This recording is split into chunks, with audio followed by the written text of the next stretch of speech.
Assalamualaikum warahmatullahi wabarakatuh. Kami dari kelompok 7, kelompok Anfisman, akan membahas materi tentang sistem saraf dengan dosen pengampu yaitu Bapak Rel Sasyogika MPD, dengan anggota kelompoknya yaitu saya sendiri Wulan Rahmadani dengan NIM 22031160 dan rekan saya yaitu Anissa Fitri dengan NIM 22031122.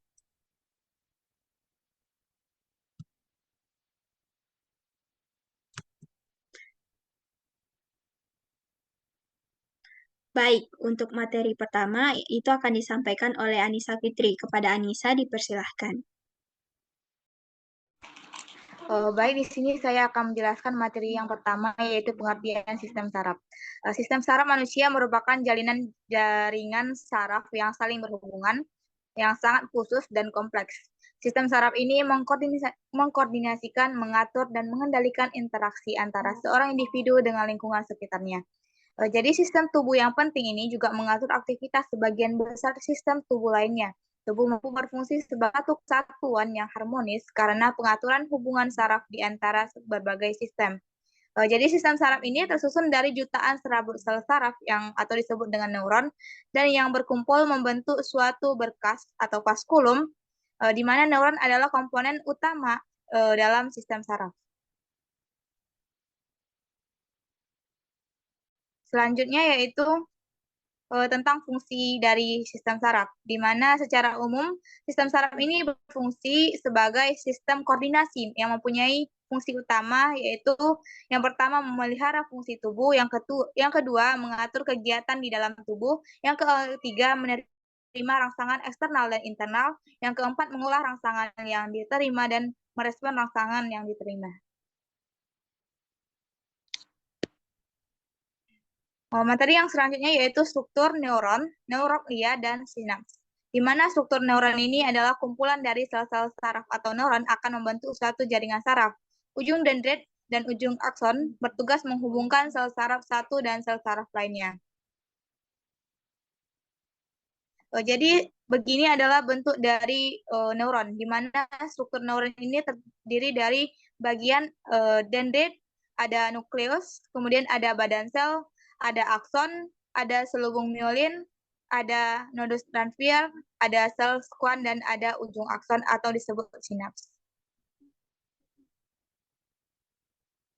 Selanjutnya yaitu penjelasan dari bagian-bagian neuron, di mana neuron itu sendiri adalah unit terkecil penyusun sistem saraf atau sebagai penghantar impuls atau rangsangan dari panca indera ke otak. Kemudian hasil tanggapan dari otak dikirim ke otot. Setiap satu neuron atau sel saraf terdiri dari 3 bagian utama, yaitu badan sel, dendrit, dan akson. Jadi badan sel yaitu untuk menerima rangsangan dari dendrit dan meneruskannya ke akson, di mana dia mengandung inti sel dan sitoplasma. Kemudian bagian selanjutnya yaitu dendrit, merupakan perluasan dari badan sel yang berupa serabut pendek dan bercabang untuk menerima dan menghantarkan rangsangan ke badan sel.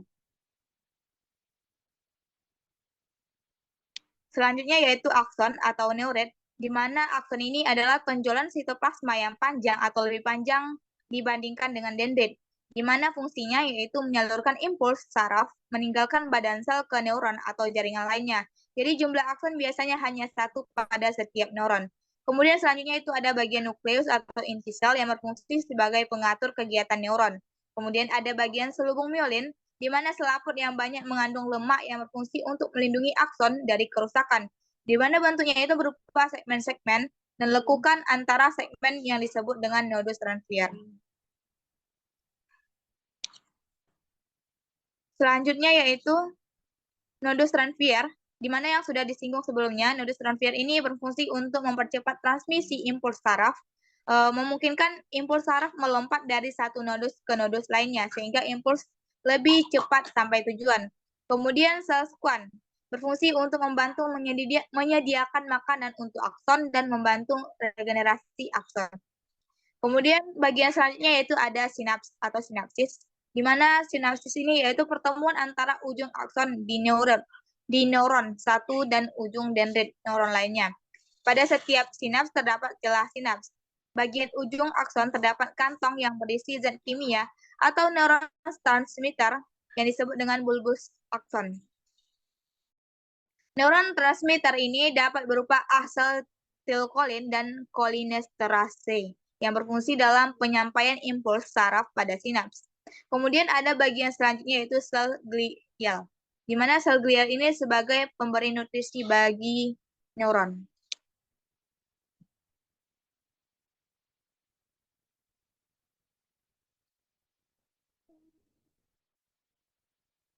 Selanjutnya yaitu tentang struktur neuroglia, di mana sel neuroglia ini adalah sel penunjang pada susunan saraf pusat yang berfungsi sebagai jaringan ikat. Sel glia ini dapat membelah secara mitosis.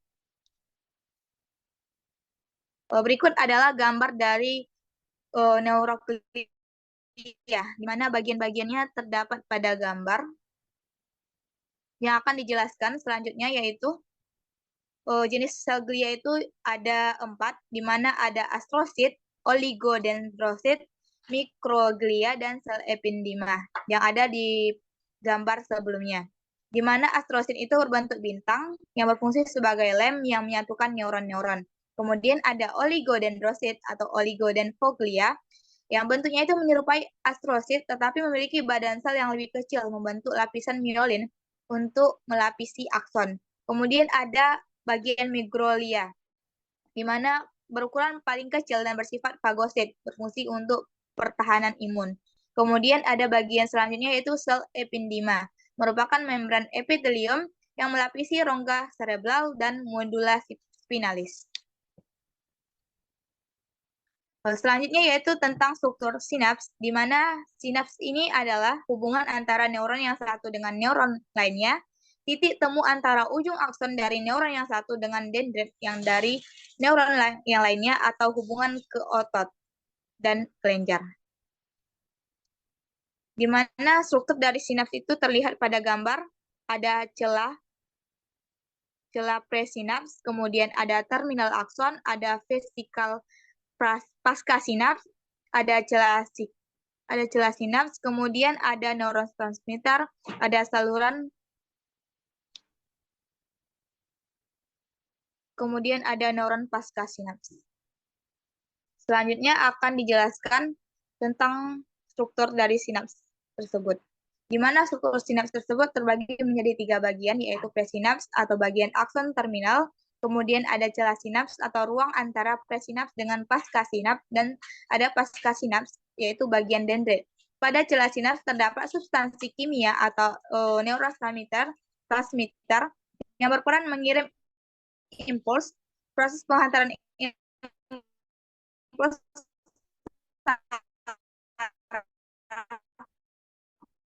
melalui eksitasi. Eksitasi meningkatkan impuls, contohnya asetilkolin dan norepinefrin. Kemudian yang kedua itu inhibisi.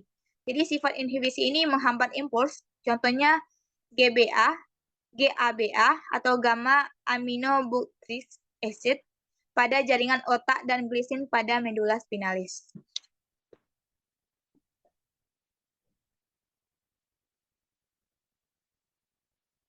Selanjutnya yaitu mekanisme penghantaran impuls.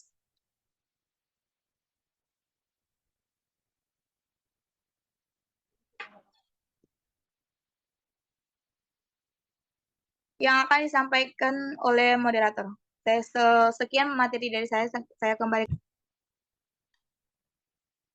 Baik, terima kasih kepada Anissa Fitri. Selanjutnya yaitu ada mekanisme penghantaran impuls. Ada 2 cara yang dilakukan neuron sensorik untuk menghantarkan impuls tersebut, yakni melalui membran sel atau membran plasma dan sinapsis.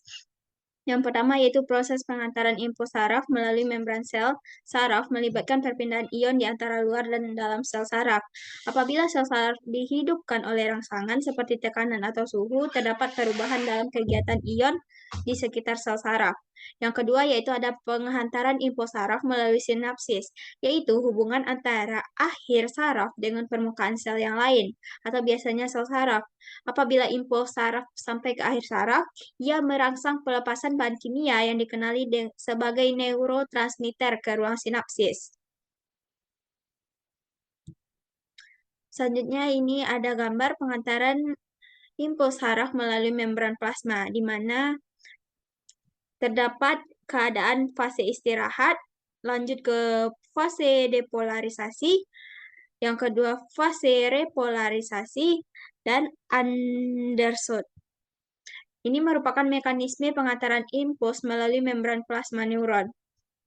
Selanjutnya ini ada gambar penghantaran impuls saraf melalui sinapsis, di mana ada terminal sinaptik, membran prasinaptik, membran pasca sinaptik, sel prasinaptik, sel pasca sinaptik, neurotransmitter, reseptor, membran pasca sinaptik, protein saluran ion. Ini merupakan mekanisme penghantaran impuls melalui sinapsis. Materi selanjutnya yaitu yang keempat ada pembagian sistem susunan saraf pada manusia. Sistem saraf dibagi menjadi dua jenis, yaitu sistem saraf pusat dan sistem saraf tepi. Saraf pusat terdiri atas otak dan sumsum tulang belakang, sedangkan saraf tepi meliputi saraf somatik sadar dan otonom atau tidak sadar, seperti yang tersusun dalam peta pikiran di samping ada sistem saraf terbagi menjadi dua, yaitu sistem saraf pusat dan sistem saraf tepi, seperti yang ada di peta pikiran tersebut. Selanjutnya yang pertama yaitu ada sistem saraf pusat. Sistem saraf pusat manusia adalah otak dan sumsum tulang belakang. Sebagai organ yang sangat penting, otak dilindungi oleh tengkorak, sedangkan sumsum tulang belakang dilindungi oleh tulang belakang. Sistem saraf pusat ini bertugas untuk mengoordinasikan dan mengendalikan semua fungsi saraf dengan menerima semua rangsangan saraf dari luar tubuh atau ekstroseptor dan dari dalam tubuh atau interoseptor. Selanjutnya ada otak. Otak merupakan pusat kontrol atau pengendali dari sistem saraf, termasuk pada sensasi, pikiran, gerakan, kesadaran, dan ingatan. Terdapat bagian otak, yaitu otak depan, otak tengah, dan otak besar. Otak depan atau cerebellum terdiri atas talamus dan hipotalamus. Yang kedua yaitu otak tengah sebagai penghubung otak belakang dan otak depan yang bertugas menerima reseptor sensorik dari mata. Yang ketiga yaitu ada otak besar atau cerebrum, merupakan bagian terbesar otak dengan permukaan berlipat-lipat. Otak besar ini terdiri atas otak depan lobus frontalis, merupakan pengendali gerakan otot. Otak belakang atau lobus occipitalis yang merupakan pusat penglihatan. Dan otak samping atau lobus temporalis yang merupakan pusat pendengaran. B yaitu sumsum tulang belakang. Sumsum tulang belakang adalah organ yang terhubung secara langsung ke batang otak. Dengan bantuan batang otak, sumsum tulang belakang membawa informasi dari berbagai bagian tubuh ke otak ataupun sebaliknya. Selanjutnya yaitu ada sistem saraf tepi. Sistem saraf tepi atau perifer terdiri atas dua komponen, yaitu sistem somatik dan otonom. Kedua sistem ini terlibat dalam proses gerak tubuh. Yang A yaitu sistem saraf somatik. Sistem somatik dapat dikendalikan sesuka hati. Sistem saraf somatik terdiri atas serabut saraf perifer yang bertugas mengambil informasi sensorik dalam kulit. Setelah itu, informasi yang sudah diambil akan dibawa ke sistem saraf proses untuk diproses lebih lanjut. Selain saraf perifer, somatik juga memiliki serabut saraf motor yang menjulur keluar otak. Saraf ini berperan besar dalam proses gerak dengan cara memberikan pesan ke seluruh anggota tubuh yang bersangkutan. Selanjutnya yang B ada sistem saraf otonom. Sistem saraf otonom disebut juga sebagai jaringan sel kompleks yang mengontrol keadaan internal dalam tubuh. Bedanya, sistem ini bertugas untuk mengatur fungsi-fungsi tubuh di luar kesadaran kita. Sistem saraf otonom ini tidak berdiri sendiri. Ia memiliki saraf lainnya yang membantu, yaitu yang pertama sistem simpatik, di mana bertugas untuk membuat respon yang berlebihan saat terjadi ancaman. Respon ini biasanya diproses dalam waktu yang cepat, mengingat ada saat-saat berbahaya yang memerlukan respon cepat manusia. Contohnya, kamu sedang ketakutan, maka sistem saraf inilah yang memicu cepatnya detak jantung, munculnya keringat dingin, arus napas yang tidak beraturan, dan lain-lain. Yang selanjutnya ada sistem parasimpatik, di mana bertugas sebagai pembuat respon yang bertanggung jawab untuk menjaga fungsi tubuh berjalan normal, bahkan saat ada ancaman. Berbanding terbalik dengan sistem simpatik, parasimpatik memproses respon setelah ancaman berakhir, seperti meredakan detak jantung serta menenangkan diri akibat ancaman. Saraf simpatik dan parasimpatik. Adapun parasimpatik itu terdapat di pupil menyempit, memacu pengeluaran air liur, memperlambat detak jantung, menyempitkan bronkus, memacu gerak peristaltik dan sekresi, memacu pengeluaran empedu, dan memacu kontraksi kandung kemih. Adapun simpatik yaitu yang dikendalikan yaitu pupil lebar, menghambat pengeluaran air liur, memacu detak jantung, melebarkan bronkus, menghambat gerak peristaltik dan sekresi, merubah glikogen menjadi glukosa, sekresi adrenalis dan non-adrenalin, menghambat kontraksi kandung kemih. Selanjutnya yaitu mekanisme gerak refleks. Gerak refleks adalah gerak tubuh yang terjadi secara spontan tanpa melalui proses berpikir dengan otak. Ketika tangan tanpa sengaja menyentuh benda yang panas seperti wajan panas atau api, tubuh secara otomatis menarik tangan dari sumber panas tersebut. Dalam proses tersebut terlibat kesadaran karena tubuh secara spontan menghindari bahaya. Gerakan tersebutlah yang dimaksud dengan gerak refleks. Mekanisme gerak refleks melalui jalur yang dinamakan sebagai busur refleks. Busur refleks terbagi menjadi dua, yaitu monosinaptik dan polisinaptik. Ada mekanisme gerak refleks. Gerak refleks monosinaptik adalah yang paling sederhana karena hanya melalui dua jenis neuron, yaitu saraf aferen atau neuron sensorik dan saraf eferen atau neuron motorik. Berikut adalah mekanisme gerak refleks monosinaptik.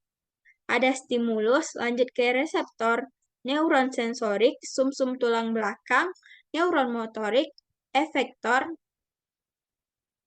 selanjutnya gerak refleks.